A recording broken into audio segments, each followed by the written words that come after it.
बिस्मिल्लाहिर्रहमानिर्रहीम अस्सलाम वालेकुम हेलो एवरीवन। उम्मीद करता हूँ आप सब खैरियत से होंगे।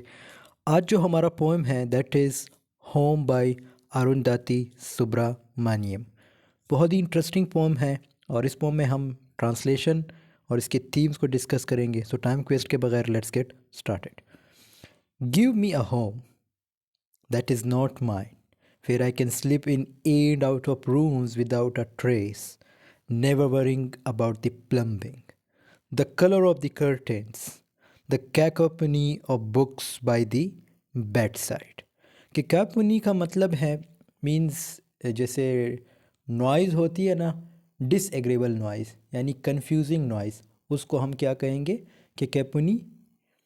अब इसकी अगर ट्रांसलेशन देखें इन लाइंस की, जैसे स्टार्ट में क्या लाइन थी कि give me a home that is not mine, यानी the speaker expresses a desire for a sense of belonging in a space that they don't necessarily own और इनहेबिट परमानेंटली। यानी एक ऐसी जगह की बात कर रही है जहाँ पे जो ज़रूरी भी नहीं है और उसने परमानेंटली रहना भी नहीं है। ठीक है, this suggests a longing for a place where they can feel at home even it's temporary और बारोड।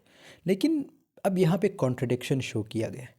कहती है कि एक ऐसी जगह हो जो कि अगर उधार पे भी हो या अर्जी हो, टेम्पररी हो, लेकिन वहाँ पे एक सुकून हो। ठीक है, लाइक उसे लगे कि ये मेरा घर है, means they can feel at home, जैसे उसे लगे कि ये मेरा घर है।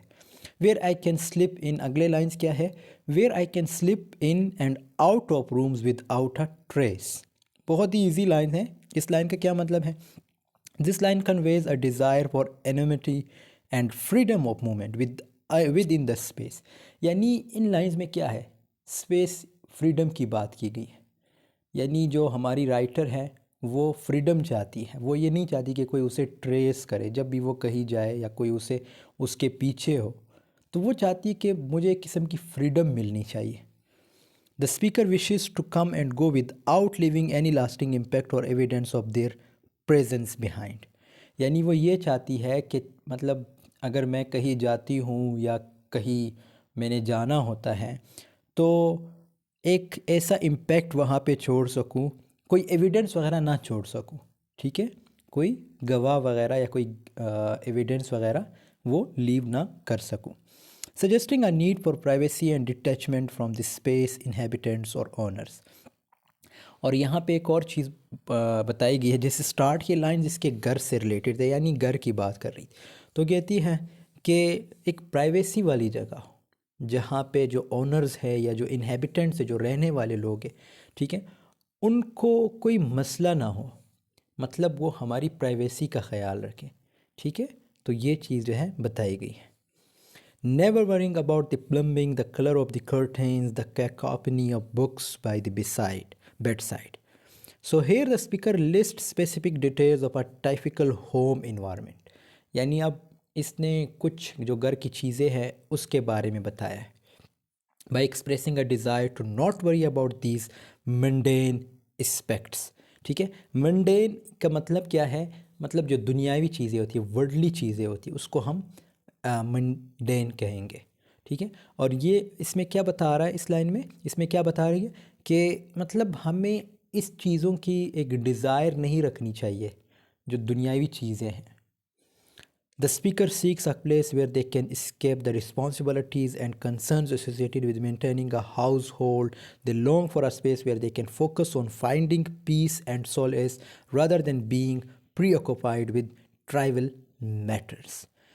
अगेन उसी बात की तरफ जो पॉइंट है वो अगेन वही बात रिपीट कर रही है कि यानी उसे एक ऐसी जगह चाहिए जहाँ पे पीस हो, यानी अमन हो, शांति हो, सुकून हो।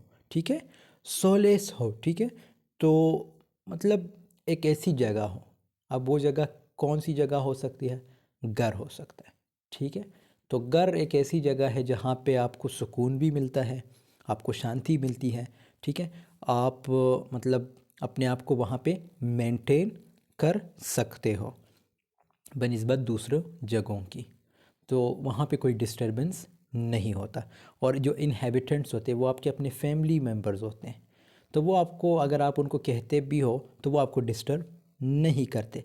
लेकिन जब आप किसी और जगह रहेंगे तो ऑब्वियसली डिस्टरबेंस भी होगी, लोग आएंगे पूछेंगे, तो ये सारी चीज़ें होंगी। अगले लाइंस हैं, a home that I can wear lightly where the rooms are not cluttered with yesterday's conversations where the self does not bloat to fill in the crevices, a home like this body, so alien when I try to belong, so hospitable when I decide I'm just visiting. इन lines का मतलब ये है, इनकी translation अगर हम देखें, a home that I can wear lightly, here the speaker desire a sense of ease and comfort in their living space. यानी जिस जगह पे वो रहना चाहती है उसे वहाँ पे एक कंफर्ट चाहिए, एक सुकून चाहिए, आसानी चाहिए, ठीक है। They long for a home that does not burden them with the weight of responsibility or attachment. और वो एक ऐसी जगह हो जहाँ पे उसे ये नहीं लगे कि यार ये मेरी रिस्पॉन्सिबिलिटी है, ये काम मैंने करना है, और अटैचमेंट ये चीज़ें उसे नहीं चाहिए। But rather the one that they can inhabit with a sense of lightness and freedom. लेकिन वो चाहती है कि मैं एक फ्रीडम के साथ रहूँ, ठीक है, लाइटनेस के साथ रहूँ। एक सेंस ऑफ लाइटनेस जो होती है यानी फ्रीडम जो होती है, वो चाहती है कि वो मुझे मिले, यानी रिस्पॉन्सिबिलिटीज़ वगैरह इन चीज़ों से वो मतलब ये चीज़ें जो है वो नहीं चाहती। Where the rooms are not cluttered with yesterday's conversations. अब ये लाइन का क्या मतलब है, इस लाइन का, this line suggest a desire to escape from the emotional baggage और a clutter of past experiences and memories that may weigh down the atmosphere of a home. तो यहाँ पे यानी जो पास्ट है उसकी बात की गई है। जैसे हमारी मेमोरीज़ है समटाइम्स हमें डिस्टर्ब करती है, मतलब हम उसके बारे में जब सोचते हैं पास्ट के बारे में तो हम डिस्टर्ब होते हैं। तो ये चाहती है कि एक ऐसी जगह हो, एक ऐसा एटमॉस्फेयर हो जहाँ पे मैं अपने पास्ट के बारे में ना सोच सकूँ, मुझे डिस्टर्बेंस ना हो, ठीक है, जो मैंने एक्सपीरियंस किए थे पास्ट में जो चीज़ें। The speaker seeks a space where they can find peace and clarity. Again बात वही रिपीटिशन की तरफ आती हैं कि उसे एक पीस चाहिए, क्लैरिटी चाहिए, एक ऐसा घर चाहिए जो क्लियर हो इन चीज़ों से, ठीक है, free from the lingering remnants of the past, जहाँ पे ये माजी की जो यादें उसको तरोताज़ा ना किया जाए। Where the self does not bloat to fill in the crevices. This line reflects desire to avoid being consumed or overwhelmed by the identity or persona that often becomes intervened with one's living environment. और यहाँ पे इन lines का मतलब ये है कि आपकी personality दूसरे शख्स से मुतासिर नहीं होनी चाहिए, यानी आपकी एक अलग पर्सनैलिटी होनी चाहिए, आपका एक अलग पर्सोना होना चाहिए, एक अलग आइडेंटिटी होनी चाहिए। मतलब जिस इन्वायरमेंट में अगर आप रहते तो वहाँ पे अगर आप इंटरविन भी करते हैं यानी मुदाखलत भी करते हैं, इंटरफेयर भी करते हैं, लेकिन आप जो है आपकी आइडेंटिटी वो डिफरेंट होनी चाहिए। The speaker wishes for a home where they can maintain a sense of individuality and autonomy rather than feeling suffocated or defined by the space they inhabit. तो ये लाइंस तो इजी हैं, ठीक है, और इंडिविजुअलिटी की अगेन बात की गई, ख़ुद मुख्तारी की बात की गई। ऑटोनॉमी का मतलब है ख़ुद मुख्तारी, और जहाँ पे उसे सफोकेशन वगैरह ना हो, जिसे हम उर्दू में कहते हैं या हिंदी में, आई थिंक हिंदी में भी यही वर्ड यूज़ होता है, दम घुटना। A home like this body is so alien when I try to belong, so hospitable when I decide I'm just visiting. ये lines बड़े interesting lines. Here the speaker draws a comparison between the concept of home and the physical body. यहाँ पे इसने comparison show की गई है, एक घर के कंसेप्ट और दूसरे फिजिकल बॉडी। क्या कंसेप्ट है? They feel a sense of alienation और detachment when they try to conform to societal expectations of belonging. Wow, क्या लाइंस है। कहते हैं अगर हमारी बॉडी है, हम चाहते हैं कि यार हम सोसाइटी की तरह रहे, मतलब सोसाइटी जो हमें चाहती है, सोसाइटी कहती है कि आपने ये करना है, तो हम अपनी बॉडी को उसी तरह बनाते हैं। जैसे खूबसूरती है, सोसाइटी कहती है कि भाई खूबसूरत लोग जो है उसको पसंद किया जाता है, तो हम अपनी बॉडी को चेंज करना स्टार्ट करते हैं। तो ये कहती है कि नहीं, इन चीज़ों से जो है मुझे कोई लेना देना नहीं। मतलब जो सोसाइटल एक्सपेक्टेशंस है, जैसे घर को भी हम सजाते तो किस लिए सजाते, किस लिए डेकोरेट करते, ताकि सोसाइटी को दिखा सके, ठीक है। तो ये कहती है कि ये चीज़ें जो है जैसे घर और फिज़िकल बॉडी, ये दोनों जो है इससे साफ होने चाहिए। Yet they find a sense of hospitality and acceptance within themselves that they adopt a mindset of being a temporary visitor rather than a permanent resident.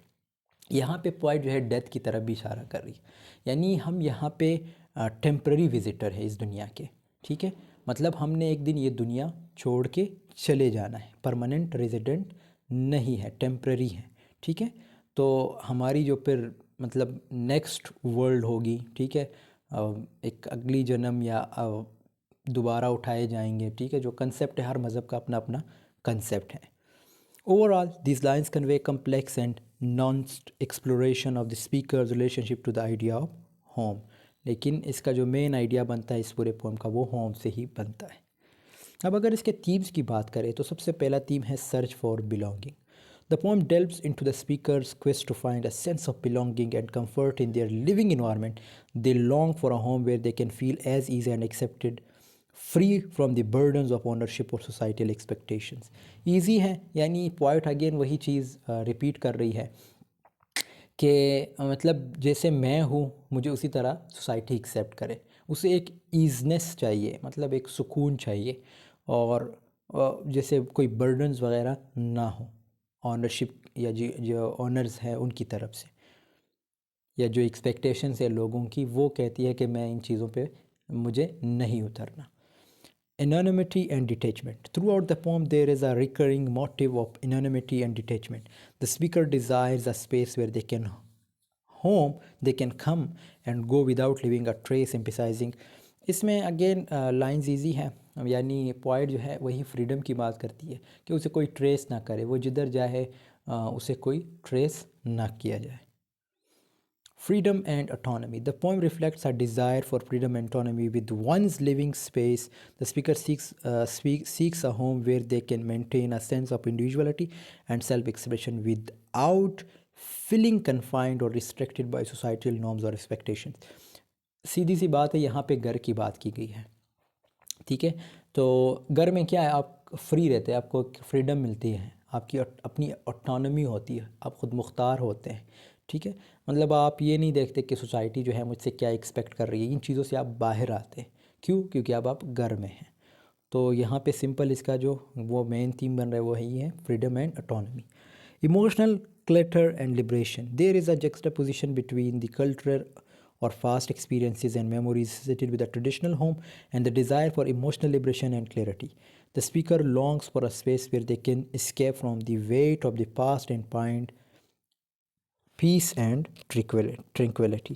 तो इसमें अगेन जो मैंने समरी में बताया था कि पास्ट की बात की गई है, मतलब वो मेमोरीज़ वगैरह जो उसने एक्सपीरियंस किया उसको रिपीट नहीं करना चाहती। क्यों? क्योंकि वो उससे डिस्कम्फर्ट फील करती है, यानी सुकून उसे नहीं मिलता। तो वो चीज़ों से जो है वो आज़ादी चाहती है, ट्रिंक्विलिटी चाहती है, पीस चाहती है, हमारी जो पॉइंट है। तो दोस्तों यहाँ पे हमारी वीडियो की एंडिंग होती है। आई होप आपको ये वीडियो पसंद आई होगी। पसंद आई है तो ज़रूर लाइक कमेंट शेयर कीजिएगा, और कोई भी टॉपिक की समझ ना आती हो तो ज़रूर कमेंट में बता दीजिएगा। I will try my best कि उस पर वीडियो बना सकूँ, और अपने ख़यालात का इजहार ज़रूर कीजिएगा कमेंट में कि वीडियो कैसी लगी। I tried my best. कोई भी लाइन की समझ ना आई तो आप कमेंट सेक्शन में भी पूछ सकते। मिलते हैं आपसे नेक्स्ट वीडियो, तब तक के लिए अल्लाह हाफ़िज़, टेक केयर ऑफ़ योरसेल्फ।